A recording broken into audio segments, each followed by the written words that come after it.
Peggy, is it true that the Biden administration is almost secretively flying these migrants across the country in the dead of night to resettle them because they don't want to reveal the consequences of Biden's open border policy? That is absolutely true. And, you know, President Biden should go to the border, but he won't. His silence on this issue is deafening, and it tells us everything we need to know. This is not a crisis and a problem to him. It is an opportunity. Do you have plans to visit the southern border? I've been there before, and I haven't. I mean, I know it well. I guess I should go down, but the whole point of it is I haven't had a whole hell of a lot of time to get down. Hey guys, we're wrapping up another week here in Washington, D.C., and President Biden did something on the border. But it's kind of interesting because I think he said for the last 3.5 years he didn't have the authority to do it.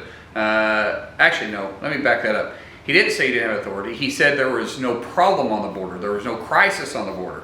And then he said he didn't have the authority to do it. And the whole time we all knew that he took 94 actions, executive order actions in the first 100 days to reverse all the border policies that was put in place by Trump when we did have a secure border. And now all of a sudden, it's interesting because he's down by 28 points when it comes to border security. And poof, I mean, I'm sure it had nothing to do with politics.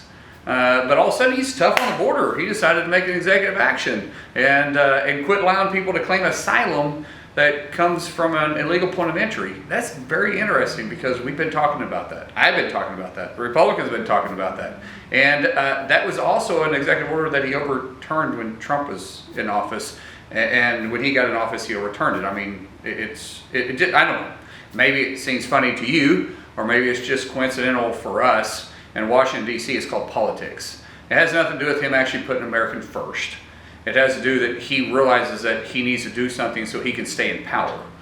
I just wish these people would actually put the country first. I mean, wouldn't that be something unusual?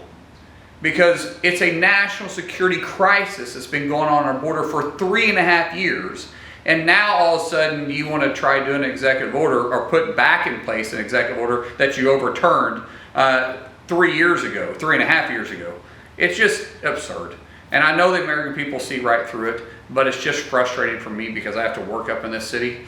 Now, I appreciate you giving me the opportunity to do it, but it's still extremely frustrating. So anyways, may God bless you, and may God bless the United States of America.